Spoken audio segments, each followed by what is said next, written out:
Bonsoir à toutes et à tous en ce jeudi 24 mars. J'espère que vous allez tous bien. Alors, je vais reprendre le cours là où je m'étais arrêtée, c'est-à-dire au fait que Dieu manifeste sa gloire à qui il veut. Donc, par définition, pourrait bien vouloir dire que c'est de vous dont il s'agit. Il veut manifester sa gloire à qui il veut, comme il veut, où il veut, quand il veut. C'est lui qui va décider toutes choses. Et on a vu que Dieu, il a manifesté donc sa gloire, et on va le revoir, en tous les cas aujourd'hui, auprès du peuple d'Israël. Et on peut lire en Exode 19, verset 16, on va lire ce verset de Exode 19, verset 16. Le troisième jour au matin, il y eut des tonnerres, des éclairs et une épaisse nuée sur la montagne. Le son de la trompette retentit fortement et tout le peuple qui était dans le camp fut saisi d'épouvante.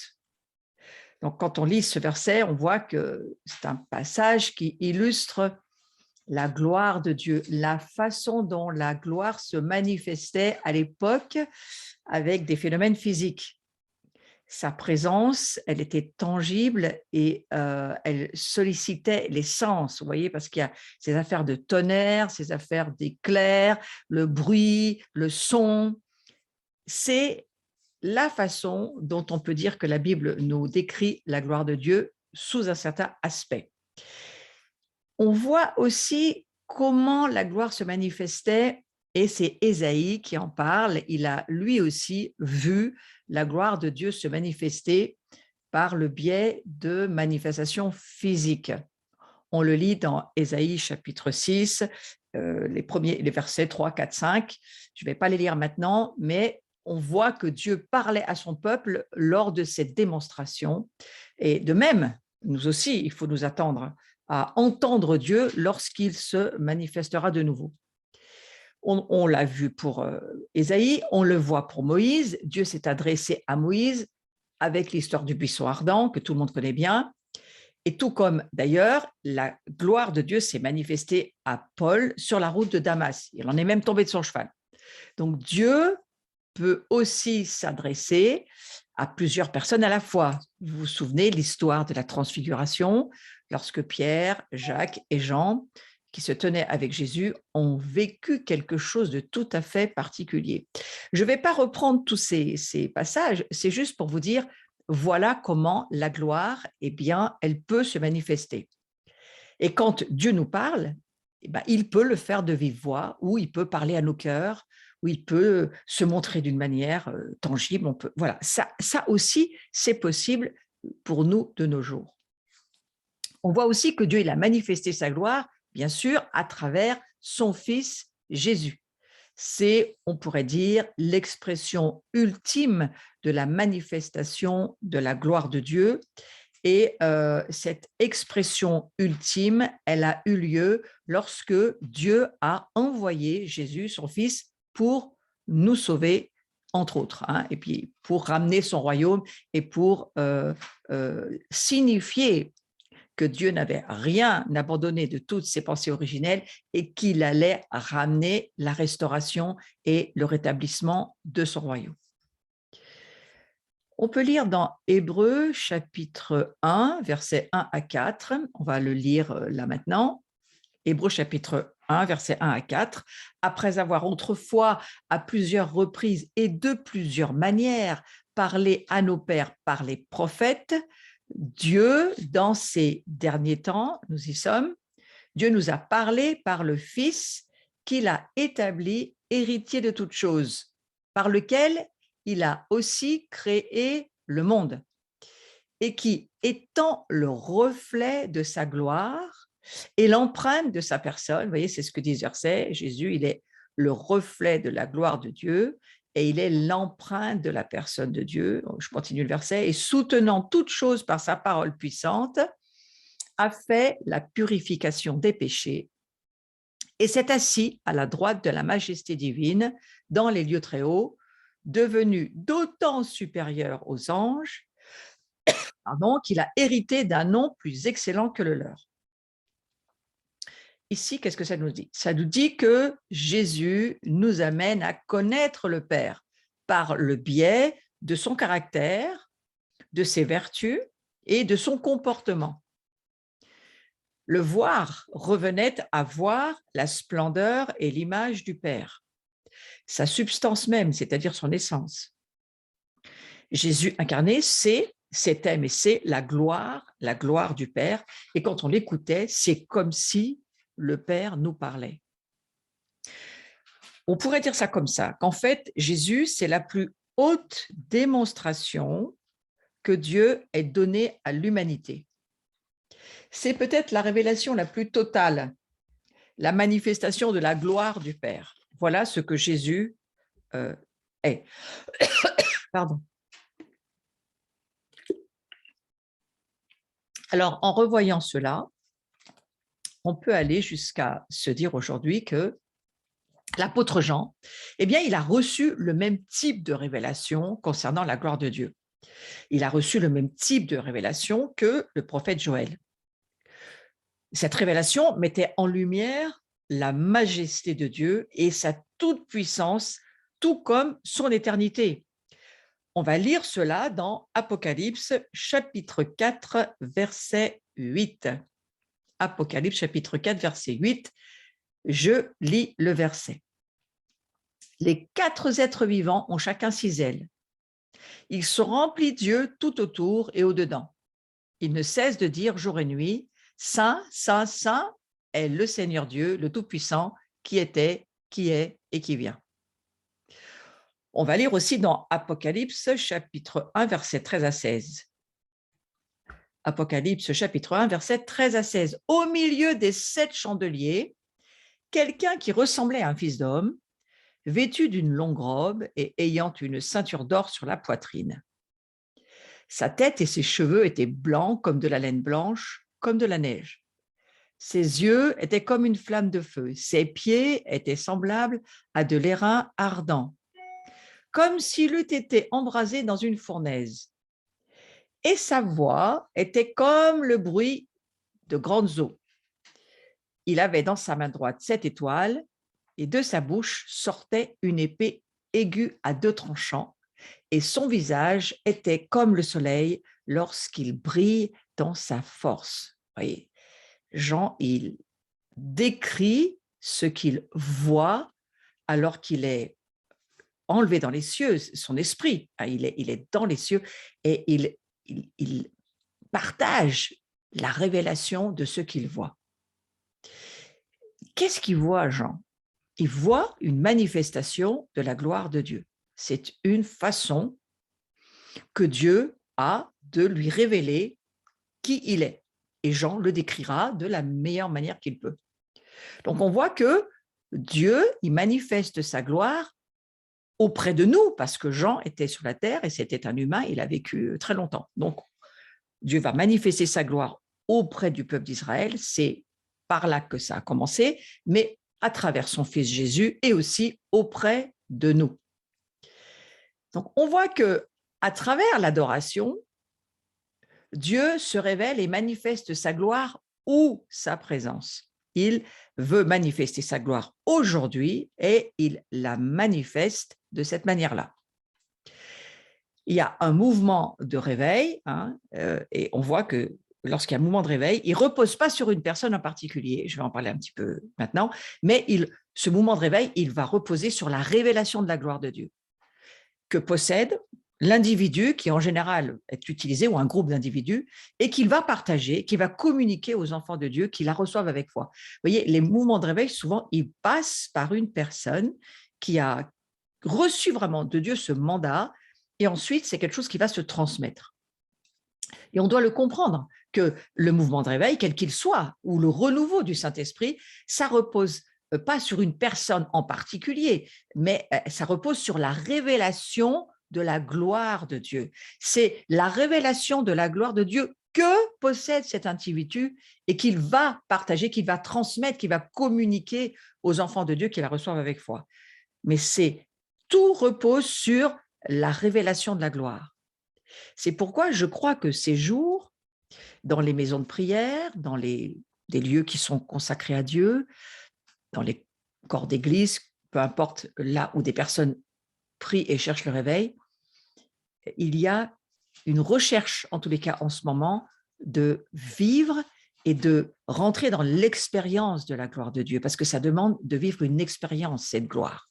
Ce n'est pas seulement un livre ou quelque chose qu'on lit ou une connaissance cérébrale, c'est quelque chose de révélé qui vient des cieux, qui vient de Dieu et qui va s'exprimer sur la terre. Et en fait, le réveil, en tous les cas, ce qu'on en a vu dans le passé et ce qu'on en lit lorsque les personnes ont écrit sur le réveil, leurs expériences, eh bien, ça repose vraiment sur la révélation de la gloire de Dieu. Comme nous savons qu'il y a beaucoup de paroles en ce moment qui jaillissent un peu de partout et qui disent qu'il y a un réveil attendu sur l'Europe, et si vous avez écouté Cindy Jacob, c'était cette semaine, mardi soir, elle a vraiment redit que le Conseil apostolique et prophétique avait vraiment entendu que le réveil vient sur l'Europe et particulièrement sur la France. Et nous l'entendons depuis des années. Je crois que justement parce que nous l'entendons et que nous l'entendons certainement de mieux en mieux et que nous y croyons de plus en plus, et c'est bien pour ça qu'il ne faut pas regarder aux circonstances extérieures, mais écouter ce que Dieu dit dans ses conseils dans les cieux, parce que c'est en général pas la terre qui nous tient au courant des affaires de Dieu, jamais, c'est les cieux. Et donc, en entendant toutes ces paroles et en les lisant, en les priant et en les croyant, eh bien, ça nous demande de nous préparer à accueillir cette gloire de Dieu, à l'attendre avec faim, avec soif, à la désirer.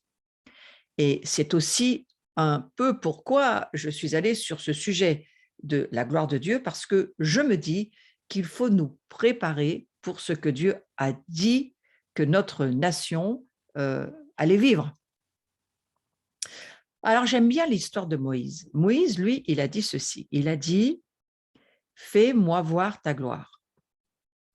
Alors, c'est quelque chose d'osé quand même, parce que je crois que peut-être pas beaucoup de gens qui l'ont demandé autant que Moïse. En tous les cas, lui, ça a été une demande écrite dans la parole de Dieu. Donc, il s'agit d'une réalité que nous pouvons vivre. Si Moïse l'a demandé, c'est bien parce que nous aussi, nous pouvons le demander. Et c'est ce que Moïse, David et puis d'autres patriarches souhaitaient vivre. C'est ce à quoi, je crois, peut aspirer chaque croyant aujourd'hui. Nous avons besoin d'aspirer, de soupirer, de gémir, peut-être même de nous laisser être mis en travail pour que cette gloire puisse venir et que nous soyons préparés à l'accueillir, à la recevoir, à la vivre, à la désirer. Donc Moïse, il a demandé à voir la face, c'est-à-dire le souffle. La face, c'est le souffle. Vous savez qu'on est l'année de la face de Dieu, du souffle de Dieu. On est l'année de la construction de la maison. Donc, c'est une bonne année. Ouais. Et donc, il a demandé à voir la face la plus intime de la nature de Dieu. On remarque que ce n'est qu'après lui avoir fait connaître sa gloire que Dieu lui a donné sa loi. Vous voyez, donc c'est intéressant de se dire, il a souhaité, désirer voir qui est Dieu, c'est quoi, c'est qui tu es, Dieu, c'est quoi le Dieu que tu es, c'est quoi fais-moi voir ta gloire. Et c'est intéressant de se dire, on lit cela si vous avez envie d'y retourner, c'est dans Exode chapitre 33, au verset 19 jusqu'au verset 34, on peut lire tout ce passage où Moïse soupire et vraiment désire voir cette gloire parce qu'il a une relation extrêmement intime avec Dieu et je crois qu'à force d'avoir cette relation, il a vraiment envie de le voir. Et c'est bien souvent cela qui se produit avec nous lorsque nous avons nous pouvons avoir une relation un peu comme une connexion au téléphone avec quelqu'un. Si nous n'avons jamais vu le visage de la personne avec laquelle nous parlons, à un moment donné, on a envie de voir son visage. Et je pense que Moïse, c'est ce qu'il a eu envie aussi de voir. Donc, pour connaître la gloire, il nous faudra vivre des expériences surnaturelles. La gloire, elle s'expérimente, elle se vit, hein, des expériences avec Dieu. Et la présence de Dieu, c'est une expérience avec le Tout-Puissant. Lorsque nous disons que nous souhaitons vivre la présence de Dieu, en tous les cas, nous, on va dire, c'est le positionnement de notre communauté depuis 1992. Hein, la chose que Dieu m'a mis dans le cœur il y a de nombreuses années, c'est pas de vivre une religion, c'est de vivre la présence de Dieu, d'apprendre à comprendre, d'apprendre à connaître cette présence de Dieu, pas comme dans le fait de lire un livre, mais dans le fait de vivre l'expérience. Et pourquoi cela m'est venu dans le cœur? Tout simplement parce que nous avons vécu dans notre famille une expérience très particulière où nous sommes allés vivre le réveil qui se passait, on appelle ça la bénédiction du Père, le réveil de la bénédiction du Père, qui se passait à Toronto. Du reste, il se passait aussi en France des réveils à Mâcon, hein, de la même manière. Mais nous n'étions pas sur Mâcon, nous étions branchés sur la connexion avec le Canada. Et après avoir vécu cette expérience dans la présence de Dieu, quelque chose que de ma vie, je n'avais jamais vécu.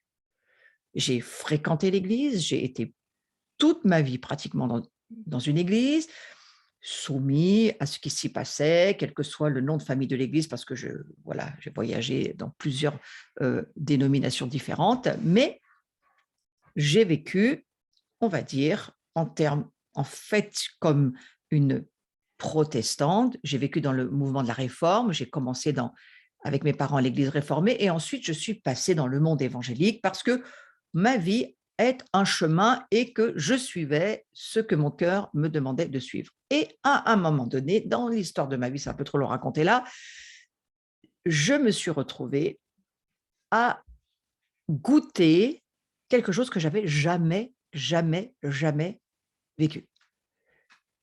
Mon mari et moi, nous étions tous les deux avec notre fils, Laurent, nous sommes retrouvés à Toronto, vivre quelque chose qui nous était totalement inconnu.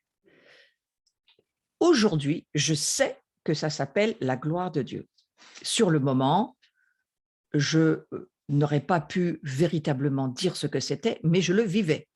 Et donc, c'est une expérience tout à fait particulière où nous vivons les choses avec nos sens, avec notre corps, notre âme, notre esprit. Le corps, l'âme et l'esprit vivent ce qui se passe. Et je pourrais expliquer peut-être ça comme ça. Il y avait des rencontres de journées d'intercession, le soir, des plénières. Il y avait toutes sortes de choses qui se passaient dans cet endroit-là. Mais c'est un petit peu comme si les hommes n'étaient pas en contrôle de ce qui se passait, dans tout ce qui se déroulait. Durant tout le temps, on est resté là-bas. On est resté plus de 10 jours, pratiquement la première fois nous y sommes allés.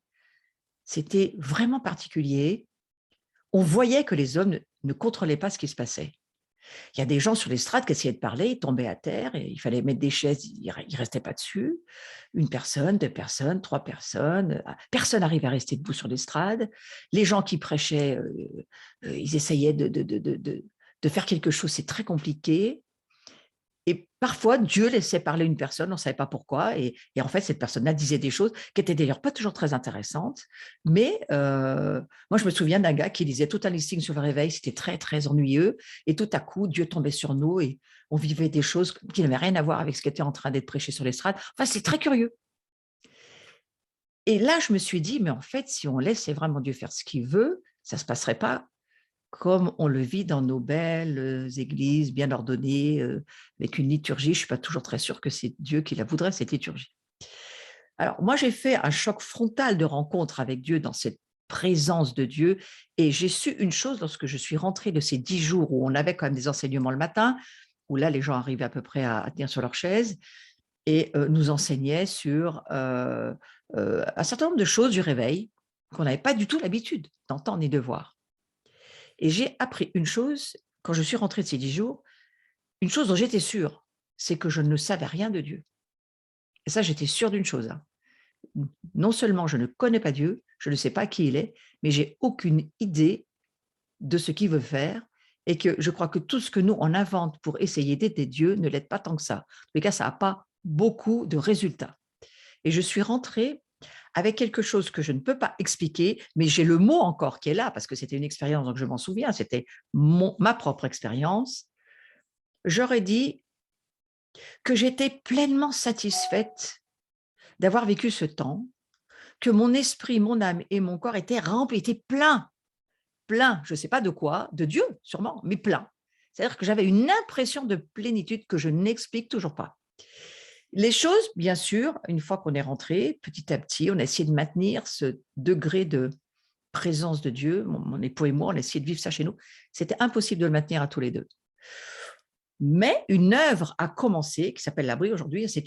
L'œuvre de l'abri est née de ce réveil. Nous sommes, nous, maintenus dans le réveil. On a essayé de faire le mieux qu'on pouvait, le temps qu'on a pu. Mais aujourd'hui que je me retrouve à reparler de la gloire de Dieu, je me dis, eh bien, la France à genoux, c'est ce que j'ai entendu mardi dans la réunion dans laquelle j'intervenais avec Cindy Jacob. J'ai entendu le Seigneur me dire « la France à genoux ». Et j'ai bien compris que ça voulait dire « la France, remets-toi à prier si tu veux que je revienne ». Voilà, c'est ce que je crois avoir entendu.